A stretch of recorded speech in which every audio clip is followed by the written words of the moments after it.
नमस्कार, देवभूमि समाचार में आपका स्वागत है। आपके साथ मैं रीना झा बालियान। खबरों का रुख करेंगे, लेकिन उससे पहले एक नजर डालते हैं इस वक्त की हेडलाइंस पर। गैरसैंण में बनेगा अंतर्राष्ट्रीय संसदीय शोध एवं प्रशिक्षण संस्थान। देश विदेश के जानकार लोकतांत्रिक नीतियों पर करेंगे शोध। इसी वित्तीय वर्ष से शुरू होगा काम।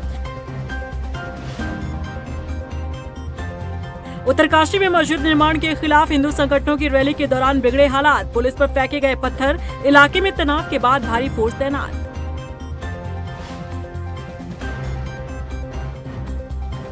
निकाय चुनाव की तैयारी में जुटी सरकार। शहरी विकास मंत्री प्रेमचंद अग्रवाल का बयान, 25 दिसंबर तक संपन्न करा लेंगे निकाय चुनाव।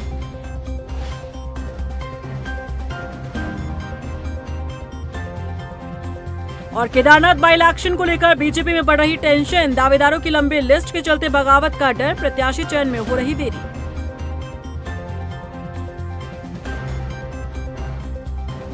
चलिए बुलेटिन की शुरुआत कर लेते हैं। उत्तरकाशी में मस्जिद निर्माण को लेकर जमकर हंगामा हुआ। हिंदू संगठनों के आह्वान पर मस्जिद निर्माण के खिलाफ रैली निकाली गई थी। इस रैली में बड़ी संख्या में हिंदू संगठनों के कार्यकर्ता जुटे थे। पुलिस ने जब इस रैली को रोकने की कोशिश की तो इसके बाद हिंदू संगठनों के कार्यकर्ता उग्र हो उठे। ऐसे में पुलिस को लाठियां भांजनी पड़ी और वहां जमा लोगों को हटाना पड़ा। हालांकि इसके बाद पुलिस पर भी पत्थर फेंके गए। इस घटना के बाद बची अफरा तफरी के चलते बाजार भी बंद हो गए। इस घटना के बाद से पूरे इलाके में तनाव देखने के लिए मिल रहा है। पुलिस बल की तैनाती की गई है। अच्छा, पेन हो रहा है। तो कितने लोग लगभग आपके पुलिसकर्मी जख्मी हुए हैं? अभी हैं आप चल रहा जो है 24 घायल लोग आए हैं, जिसका हमने इमरजेंसी में हमारी टीम ने ऑर्थोपेडिक सर्जन ने इसको देख के सबका हमने इन्वेस्टिगेशन, प्राथमिक उपचार, एक्सरे वगैरह सब करवा दिया है और सारे पेशेंट फिलहाल स्टेबल है। टोटल कितने सर इंजर्ड कितने हुए सर? 24 लोग इंजर्ड, जिसमें पुलिस या आम आदमी? ये मिक्स थे सारे 24 लोग। सर गंभीर स्थिति? कुछ पुलिस वाले बता रहे 5-6 पुलिस वाले हैं, बाकी और कुछ सर उसमें कोई रेफर तो नहीं है कि मतलब सब स्टेबल है? एक patient orthopaedic surgeon doctor Shashank Kapoor ने बताया, शायद हड्डी में थोड़ा सा फ्रैक्चर हुआ उसका। वहीं इस पूरे मामले में पुलिस ने साफ किया है कि जिस मस्जिद को लेकर हंगामा किया जा रहा है वो प्राइवेट लैंड पर बनी हुई है और पूरी तरह से वैध है और दस्तावेज भी दुरुस्त हैं। ये पहले से प्रस्तावित प्रोग्राम था। वहाँ पर एक मस्जिद बनी हुई थी। मस्जिद के संबंध में लोगों को ये था कि पहले कि ये अनधिकृत रूप से बनी हुई है, लेकिन देखा गया उसकी भूमि और इन सब चीज़ों को देखा गया तो उनकी अपनी प्राइवेट लैंड पर बनी है। सारी चीज़ें जांच इत्यादि पहले जिलाधिकारी उत्तरकाशी के द्वारा किया जा चुका है, तो इस तरह की कोई बात नहीं है कि इलीगल तौर में बना हुआ, बहुत पहले से बनी हुई मस्जिद है ये। और क्योंकि प्रदर्शन करना था श्री राम सेना और के जो जितेंद्र चौहान जी है और दर्शन भारती है, तो उसके में कल अभी तक अनुमति नहीं ली गई थी पहले, फिर उनके द्वारा अनुमति ली गई, फिर रूट तय किया गया ताकि मस्जिद से अलग होकर अपना ये प्रदर्शन जो भी है प्रोसेसन है वो कर सके। उत्तराखंड में जहां एक तरफ निकाय चुनाव और पंचायत चुनाव को लेकर सस्पेंस बरकरार है, तो वहीं शहरी विकास मंत्री प्रेमचंद अग्रवाल का कहना है कि 25 दिसंबर तक उत्तराखंड में निकाय चुनाव संपन्न करा लिए जाएंगे। सरकार पूरी तरीके से निकाय चुनाव कराने के लिए तैयार है। देखिए, मैंने बहुत स्पष्ट अभी कहा था, मैं दोहरा रहा हूँ, 25 दिसंबर 2024 से पहले हम निकाय को चुनाव करा लेंगे।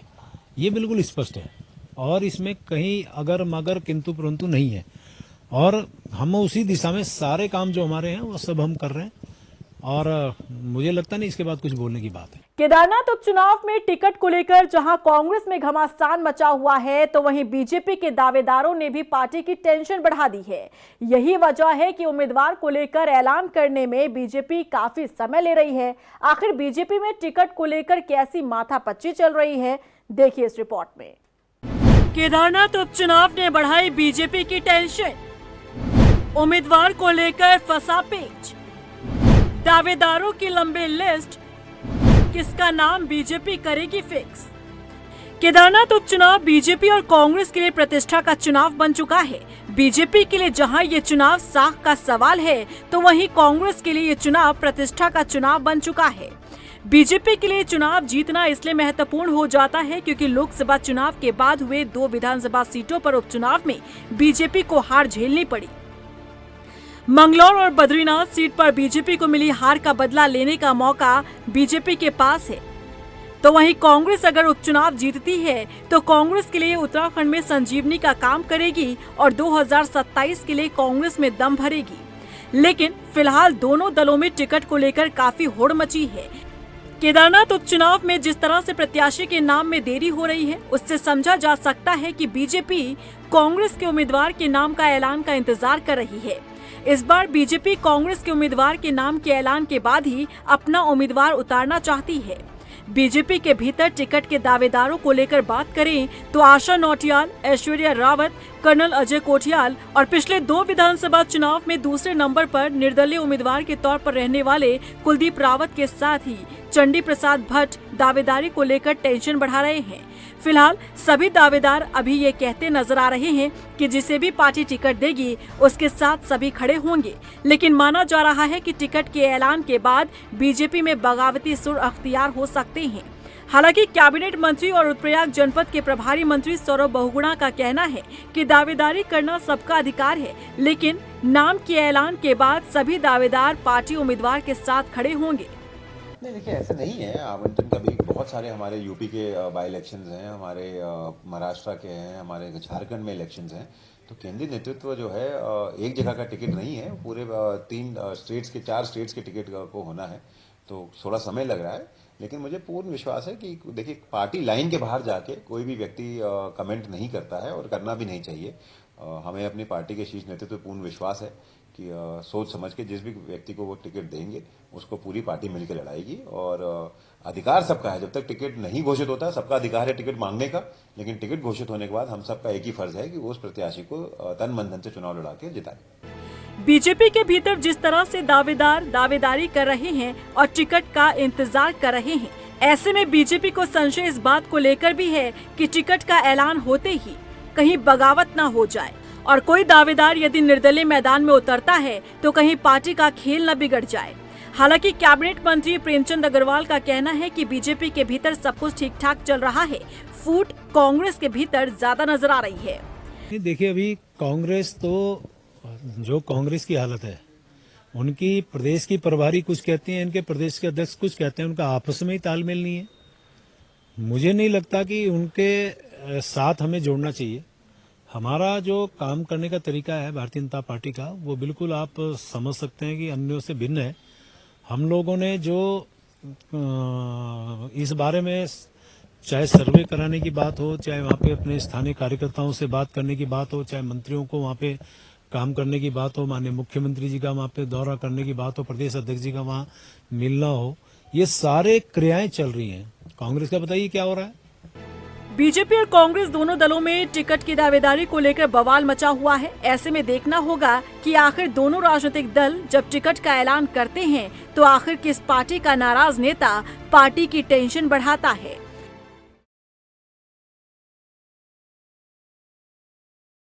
गैरसैंण के भराड़ीसैंण स्थित विधानसभा परिसर में जल्द ही अंतर्राष्ट्रीय संसदीय शोध एवं प्रशिक्षण संस्थान की स्थापना होने जा रही है। इस संस्थान को स्थापित करने के लिए राज्य और केंद्र की स्वीकृति मिल चुकी है। विधानसभा अध्यक्ष ऋतु खंडूड़ी के मुताबिक 2015 में राष्ट्रपति प्रणब मुखर्जी के सुझाव के मुताबिक ही इस संस्थान की स्थापना की जा रही है। ऋतु खंडूड़ी की माने तो इस रिसर्च सेंटर के जरिए बेहतर लोकतांत्रिक नीति निर्माण को बढ़ावा देने में मदद मिलेगी। राष्ट्रीय संसदीय अध्ययन शोध एवं प्रशिक्षण संस्थान उत्तराखंड विधानसभा को 2015 में हमारे पूर्व राष्ट्रपति आदरणीय प्रणब मुखर्जी ने दिया था। वो जब दौरे पे आए थे उत्तराखंड के, उन्होंने ये निर्णय किया था कि एक शोध संस्थान विधानसभा उत्तराखंड को दिया जाए। पत्राचार करने के बाद 2016-17 के करीबन ये संस्थान हमको मिला। मैं आपको बताना चाहूंगी कि अब 2022 में हमने इसका रजिस्ट्रेशन कराया है और इसके माध्यम से हम पॉलिसी रिसर्च पर काम करेंगे, जिसमें हम चाहेंगे कि हमारी अच्छी यूनिवर्सिटीज से, चाहे वो IIM हो, चाहे IITs हो, दून यूनिवर्सिटी हो, हमारी गढ़वाल यूनिवर्सिटी हो, कुमाऊं यूनिवर्सिटी हो, प्राइवेट यूनिवर्सिटीज के बच्चे यहाँ आकर पॉलिसी रिसर्च पर कार्य करें। उत्तराखंड में उपनल कर्मचारियों के नियमितीकरण को लेकर जहां एक तरफ सरकार असमंजस में दिख रही है, तो वहीं दूसरी तरफ विपक्ष सरकार पर हमलावर है। कांग्रेस प्रदेश उपाध्यक्ष सूर्यकांत धस्माना का कहना है कि राज्य के अधिकांश विभाग उपनल कर्मचारियों के भरोसे ही चल रहे हैं, लेकिन इन कर्मचारियों के नियमितीकरण के खिलाफ सुप्रीम कोर्ट में SLP दायर करने से बीजेपी सरकार का असली चेहरा सामने आ गया है। उपनल कर्मियों को नियमित करने को लेकर सूर्यकांत धस्माना ने सरकार की मंशा पर सवाल खड़े किए हैं। देखिए, उत्तराखंड में लगभग 22,000 उपनल कर्मचारी हैं। राज्य का कोई विभाग ऐसा नहीं है जहां उपनल कर्मचारी ना हो। स्वास्थ्य से लेकर के, शिक्षा से लेकर के, राज्य के सिंचाई से लेकर के, पिटकुल से लेकर के, सारे विभागों में उपनल कर्मचारी हैं। और बहुत सारे विभाग तो ऐसे हैं जो केवल उपनल कर्मचारियों की बदौलत चल रहे हैं। उपनल कर्मचारियों में से 22,000 कर्मचारियों में से बहुत सारे कर्मचारी ऐसे हैं जिनको 10 वर्ष से लेकर के और 20 वर्ष का सेवा काल जिनका हो गया है उत्तराखंड में अपनी सेवा योगदान देने का, उनके नियमितीकरण की बात चल रही है। 2012 में जब कांग्रेस की सरकार आई थी, कांग्रेस ने एक प्रयास किया था कि इनको चरणबद्ध तरीके से नियमित किया जाए। उसके लिए एक पॉलिसी बन रही थी। तब तक राजनीतिक परिस्थितियां ऐसी हो गई, सरकार में मुख्यमंत्री बदल गए। जब दोबारा मुख्यमंत्री आए तो वो मुख्यमंत्री को भारतीय जनता पार्टी ने काम ही नहीं करने दिया। केदारनाथ उपचुनाव से पहले कांग्रेस में टिकट को लेकर रार जारी है, लेकिन कांग्रेस के नेता इस बात से इनकार करते दिख रहे हैं। कांग्रेस प्रदेश उपाध्यक्ष सूर्यकांत धस्माना का कहना है कि पर्यवेक्षकों ने सर्वे के बाद रिपोर्ट तैयार की है, जिसे प्रभारी को सौंपा गया है। उत्तराखंड के नेता दिल्ली पहुंचे हुए हैं, उम्मीदवार का नाम फाइनल कर लिया जाएगा। पार्टी एकजुटता के साथ केदारनाथ उपचुनाव लड़ेगी। देखिए, केदारनाथ उपचुनाव जो है वो सामने है और हमारे पर्यवेक्षक वहाँ गए थे। उन्होंने वहाँ पर आम जनता से भी बात करी, पार्टी के कैडर से भी बात करी, पार्टी के पदाधिकारियों से भी बात करी, जो टिकटार्थी हैं, टिकट मांग रहे हैं उपचुनाव के लिए, उनसे भी बातचीत करी। अब पर्यवेक्षकों ने अपनी रिपोर्ट दिल्ली दी है। सारे सीनियर लीडर्स को दिल्ली तलब किया गया है। मैं समझता हूँ प्रभारी जी और पार्टी के सीनियर लीडर्स उनसे बातचीत करेंगे और शीघ्र ही हमारा जो कैंडिडेट है वो तय होगा और अनाउंस होगा। सारी पार्टी मिलकर के केदारनाथ का उपचुनाव उसी प्रकार से जीतने का काम करेगी जैसे हमने बद्रीनाथ जी का चुनाव जीता, जैसे हमने मंगलौर का चुनाव जीता। दिल्ली से देहरादून सफर करने वाले लोगों के लिए अच्छी और बड़ी खुशखबरी है। दिल्ली देहरादून एक्सप्रेसवे का इंतजार अब खत्म होने जा रहा है। जल्द ही इस एक्सप्रेसवे पर गाड़ियां दौड़ने लगेंगी, जिससे आपका सफर और आसान हो जाएगा। देखिए रिपोर्ट। दिल्ली से देहरादून जाने वालों के लिए खुशखबरी। दिसंबर से शुरू हो जाएगा दिल्ली देहरादून एक्सप्रेसवे। आसान हो जाएगा आपका सफर। दिल्ली से देहरादून तक का सफर सड़क मार्ग से तय करने वाले लोगों के लिए खुशखबरी है। दिल्ली देहरादून एक्सप्रेसवे पर दिसंबर से वाहन दौड़ने लग जाएंगे। ऐसे में देहरादून से दिल्ली अब महज 2.5 से 3 घंटे का सफर रह जाएगा। दिल्ली देहरादून एक्सप्रेसवे अपने आप में बेहद खास है। इस एक्सप्रेसवे पर देश की सबसे लंबी एलिवेटेड रोड बनाई गई है। 12 किलोमीटर लंबी ये एलिवेटेड रोड नेशनल पार्क के बीच से होकर गुजरेगी। टाइगर रिजर्व और शिवालिक फॉरेस्ट जोन से होकर गुजरने वाले एक्सप्रेसवे पर वाहन चलाने का अनुभव अपने आप में बेहद खास होने वाला है। माना जा रहा है कि दिसंबर 2024 में ये एक्सप्रेसवे वाहनों के लिए खोल दिया जाएगा। ऐसे में एक्सप्रेसवे पर चलने का इंतजार बस खत्म ही होने वाला है। इंजीनियरिंग के नायाब नमूने के तौर पर बने इस एक्सप्रेसवे की कुछ खास बातें आप जान लीजिए। दिल्ली देहरादून एक्सप्रेसवे की कुल लंबाई 235 किलोमीटर है। इस एक्सप्रेसवे के बन जाने के बाद देहरादून से दिल्ली के बीच दूरी तकरीबन 23 किलोमीटर कम हो जाएगी। देहरादून से दिल्ली तक का सफर महज 2.5 घंटे में पूरा हो जाएगा। दिल्ली देहरादून एक्सप्रेसवे बागपत, बड़ौद, शामली और सहारनपुर से होकर गुजरेगा। एक्सप्रेसवे के हर 25 से 30 किलोमीटर की दूरी पर यात्रियों के लिए सुविधाएं होंगी। इस एक्सप्रेसवे पर एशिया का सबसे लंबा एलिवेटेड वन्यजीव गलियारा और पशु अंडरपास होगा। एक्सप्रेसवे से हरिद्वार तक 51 किलोमीटर की लिंक रोड भी मिलेगी। इस एक्सप्रेसवे पर 110 वाहन अंडरपास और 5 रेलवे ओवरब्रिज भी होंगे। इसके साथ ही 16 एग्जिट और एंट्री पॉइंट भी होंगे। तकरीबन 14,000 करोड़ की लागत से बने इस दिल्ली देहरादून एक्सप्रेस के बन जाने से सबसे बड़ा फायदा दिल्ली से देहरादून के बीच सड़क मार्ग से आवाजाही करने वाले लोगों को होने वाला है। मौजूदा वक्त में दिल्ली से देहरादून के बीच की लगभग 251 किलोमीटर की दूरी को तय करने में तकरीबन 6 घंटे का समय लग जाता है, लेकिन इस एक्सप्रेसवे के बन जाने से ये दूरी आधी रह जाएगी। दिल्ली से देहरादून के बीच की दूरी को तय करने में सिर्फ 2.5 घंटे का समय लगेगा।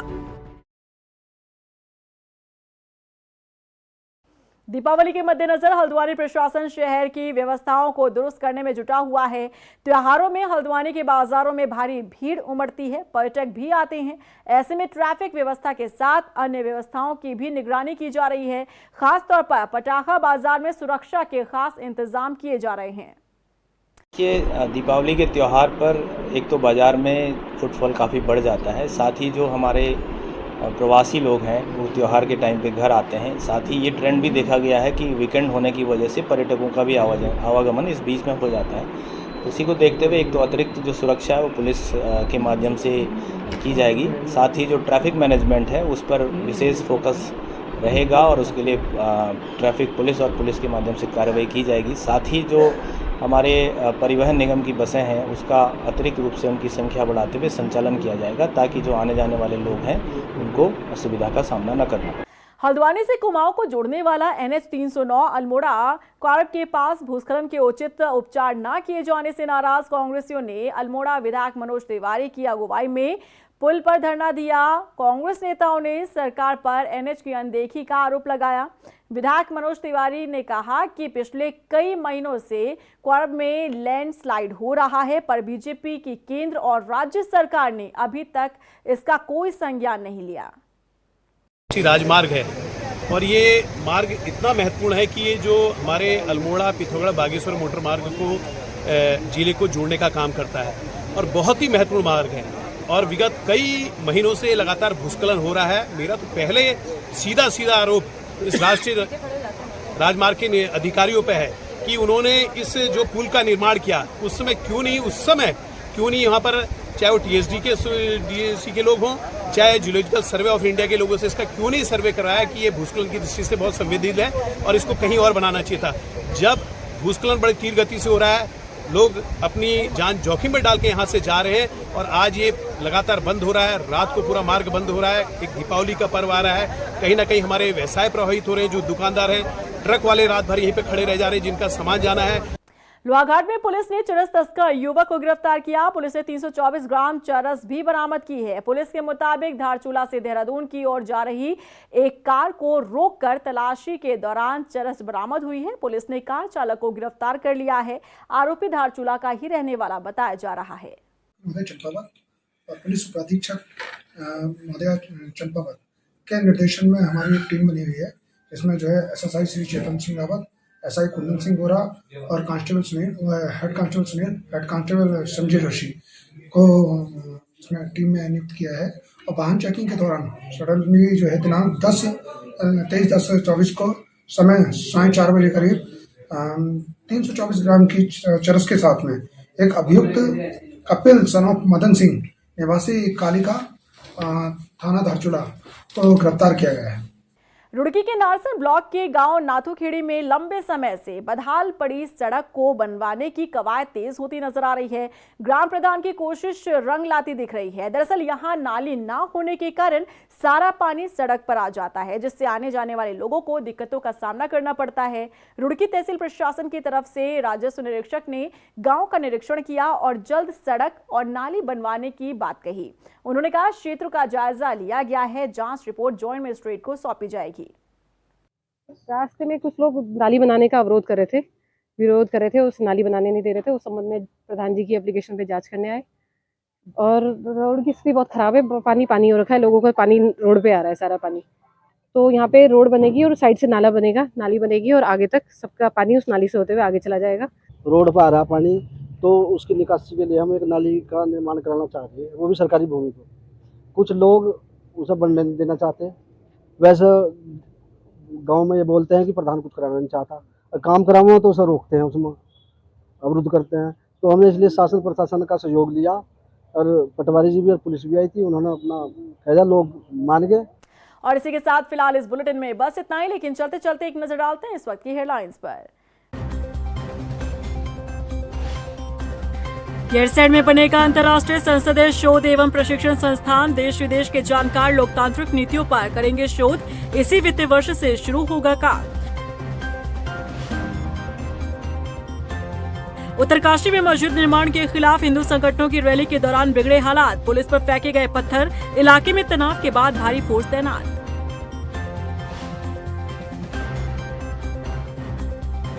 निकाय चुनाव की तैयारी में जुटी सरकार। शहरी विकास मंत्री प्रेमचंद अग्रवाल का बयान, 25 दिसंबर तक संपन्न करा लेंगे निकाय चुनाव।